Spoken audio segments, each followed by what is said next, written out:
नमस्कार दोस्तों, मैं किरण। मेरे YouTube चैनल किरण's किचन गार्डन में आपका बहुत बहुत स्वागत है। अभिनंदन। दोस्तों, मैंने छत पर भिंडी लगाई है और भिंडी बहुत ही अच्छी हुई है। आप देख सकते हो कि ये गुच्छों में फल रही हैं और मुझे यहाँ से हर दूसरे दिन 1.5 केजी के करीब, कभी 1 केजी के करीब भिंडी तोड़ने को मिल रही है।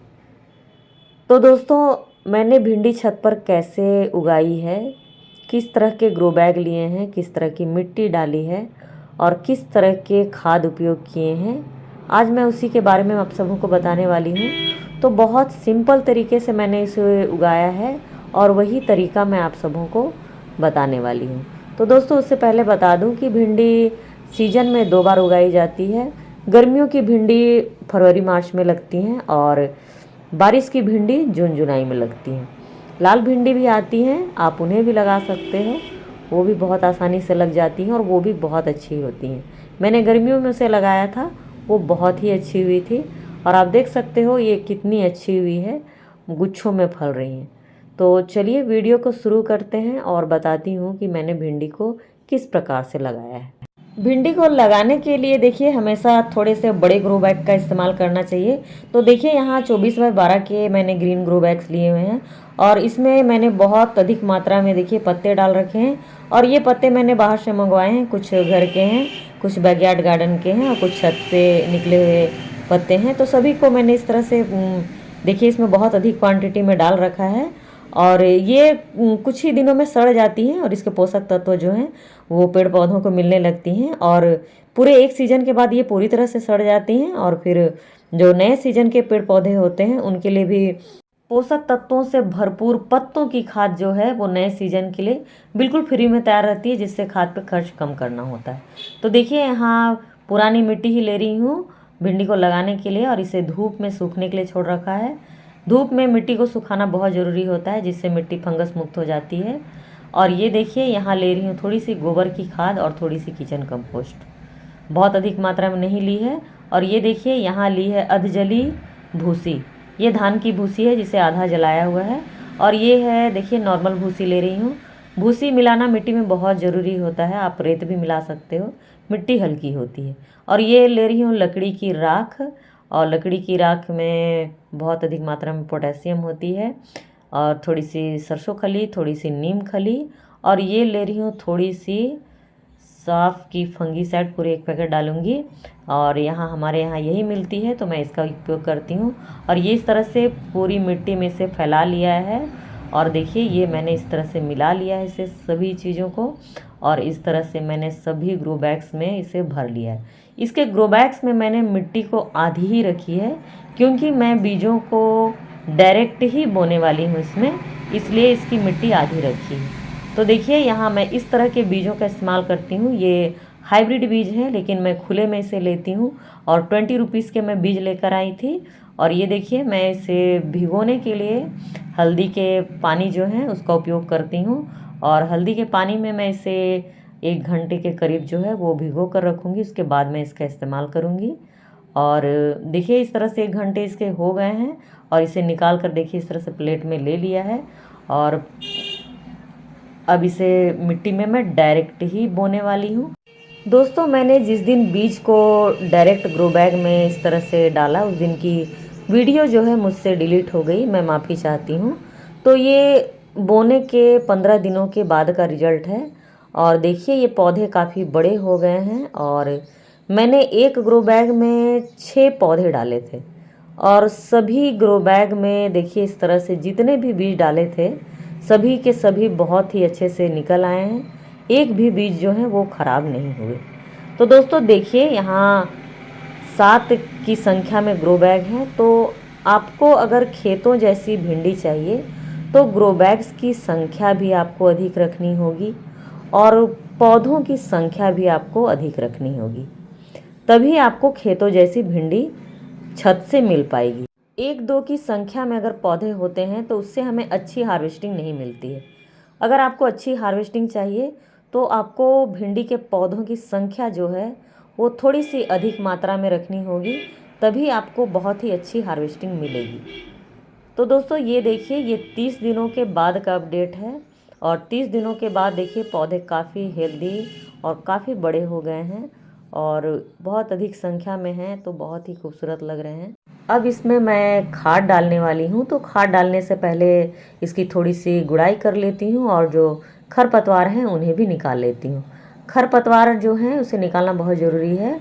वो गमले का ग्रो बैग के जो आधे पोषक तत्व हैं उन्हें वो ले लेती है, तो उन्हें निकालना बहुत ज़रूरी है और गुड़ाई करना बहुत ही ज़रूरी है। गुड़ाई करने से मिट्टी हल्की हो जाती है और ऑक्सीजन जड़ों तक बहुत आसानी से पहुंचती है और पौधे जो हैं वो बहुत हेल्दी ग्रोथ करते हैं।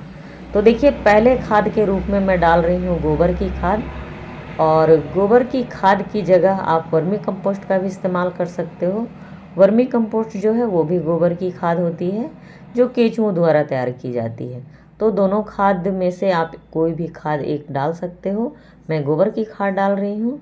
तो दोस्तों गोबर की खाद में नाइट्रोजन होती है भरपूर मात्रा में, जो पेड़ पौधों के अच्छे ग्रोथ के लिए बहुत ही ज़रूरी होती है।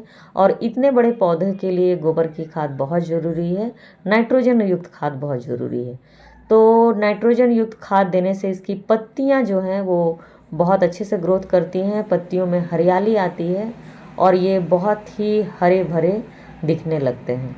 पौधे जब 25 से 30 दिन के हो जाएं तो नीम ऑयल का छिड़काव करना शुरू कर देना चाहिए। आप कोई भी पेस्टिसाइड का उपयोग कर सकते हो। मैंने अपने पेड़ पौधों में नीम ऑयल का स्प्रे किया है। तो दोस्तों ये देखिए, ये है 40 दिनों के बाद का अपडेट और 40 दिनों में ही देखिए पौधे कितने हरे भरे और कितने खूबसूरत हो गए हैं। दोस्तों गोबर के खाद में जो नाइट्रोजन होती है वो पेड़ पौधों को पूरी तरह से हरा भरा कर देती है। तो देखिए इसमें कितनी खूबसूरती से हरियाली आ गई है। बारिश की जो पानी है उसमें भी बहुत अधिक मात्रा में नाइट्रोजन पाई जाती है, तो उनसे भी इन्हें नाइट्रोजन मिल जाती है, जिसकी वजह से देखिए ये पेड़ पौधे कितने हरे भरे और खूबसूरत हो गए हैं। तो दोस्तों ये देखिए, ये है 50 दिनों के बाद का अपडेट। तो 50 दिनों में देखिए इसमें कलियां जो हैं वो बनने लगी हैं और देखिए कुछ कुछ फूल भी इस तरह से बन गए हैं।